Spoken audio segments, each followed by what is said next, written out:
Former President Bill Clinton on Sunday dinged President Trump and Senate Majority Leader Mitch McConnell for vowing to press forward on filling the Supreme Court vacancy left by the death of Justice Ruth Bader Ginsburg. Mr. Clinton said on CNN's State of the Union, "Of course it's superficially hypocritical, isn't it? This is what they do," he said, referring to President Trump and Senate Majority Leader Mitch McConnell. "Their first value is power, and they're trying to jam the court with as many ideological judges as they can. It's going to further spread cynicism in our system," Mr. Clinton said. "It is what it is. It's politics." He tried to sidestep a question of whether Democrats should try to add seats to the Supreme Court if Republicans push forward quickly on filling the vacancy.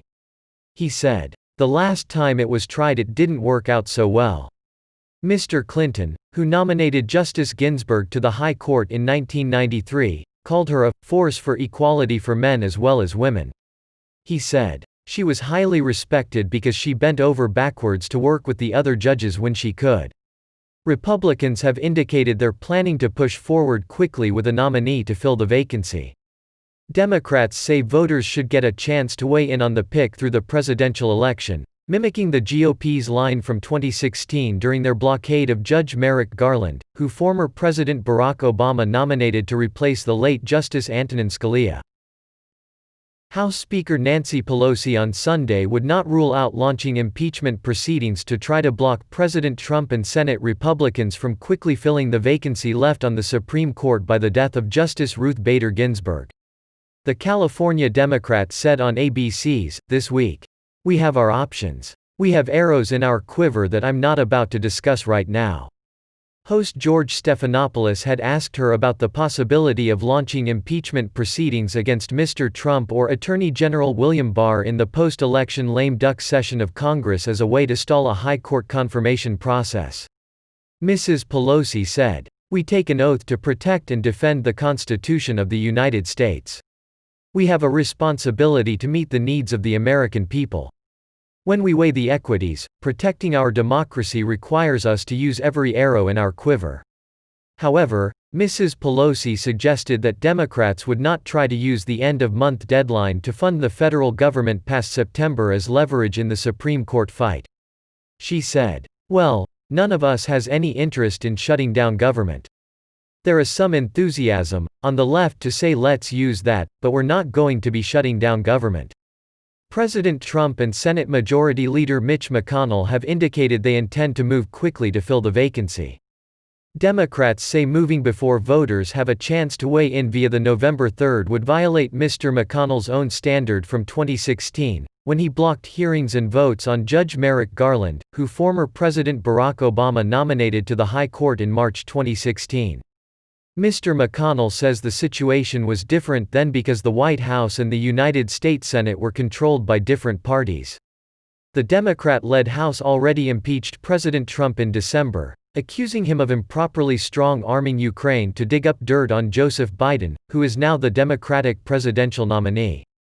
The GOP-led Senate voted to acquit the president earlier this year. Mark Short, Chief of Staff to Vice President Mike Pence, said Sunday that the Senate could vote on President Trump's Supreme Court pick before the November 3rd but that he would defer to Senate leaders on specific timing for a vote.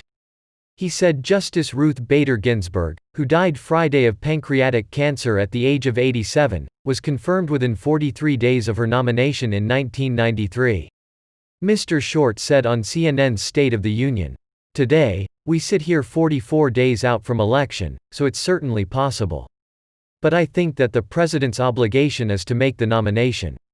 We will leave the timetable to Senate Majority Leader Mitch McConnell." President Trump said he plans to nominate soon a replacement for Justice Ginsburg and the nominee will likely be a woman. Two names that have been mentioned as top contenders are Judge Amy Coney Barrett of the United States Court of Appeals for the 7th Circuit and Judge Barbara Lagoa of the United States Court of Appeals for the 11th Circuit.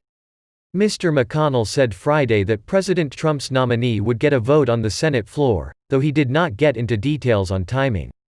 Mr. Short said the historical precedent is clear. He said, "When you have a party in power in the Senate whose job it is to advise and consent and confirm the president's nominee, It continually has shown, historically, that is the job of the Senate to confirm the president's nomination. He said it's the president's obligation to make the nomination. Mr. Short said, "When you have a party in different power in the United States Senate, those nominations have not moved forward." And that's exactly what Leader McConnell did in 2016. In 2016, Mr. McConnell had blocked the nomination Judge Merrick Garland, who former President Barack Obama nominated for the Supreme Court in March 2016. The Kentucky Republican has said the situation was different then because the White House and Senate were controlled by different parties. Joseph Biden joined a chorus of top Democrats on Friday evening to say that the vacancy on the Supreme Court left by the death of Justice Ruth Bader Ginsburg should not be filled until voters have a say through the presidential election. Mr. Biden, the Democratic presidential nominee, said the public should focus on the loss of the justice and her enduring legacy in the coming days. Mr. Biden said, "But there is no doubt, let me be clear, that the voters should pick the president and the president should pick the justice for the Senate to consider." This was the position the Republican Senate took in 2016 when there were almost 10 months to go before the election.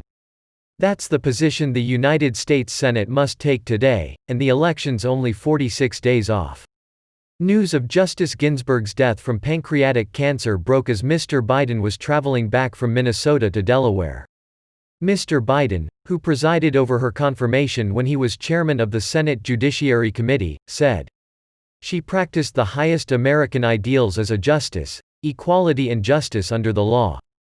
During the battle over Judge Merrick Garland's nomination to the Supreme Court in 2016, Senate Republicans cited a speech Mr. Biden gave in 1992 as Judiciary Chairman in which he said President George Bush should delay filling a hypothetical vacancy on the court until after the election. Former President Barack Obama nominated Judge Garland for the High Court in March 2016 after the death of Justice Antonin Scalia. Senate Majority Leader Mitch McConnell blocked action on the nomination, saying the American public should have a chance to weigh in through the presidential election. In March 2016, Mr. Biden said the so-called Biden rule doesn't exist, that he was talking about the perils of rushing through an extreme candidate, and that he was clear that he would still proceed with the nomination process. Mr. McConnell said in a statement Friday evening that whoever President Trump nominates will get a vote in the United States Senate.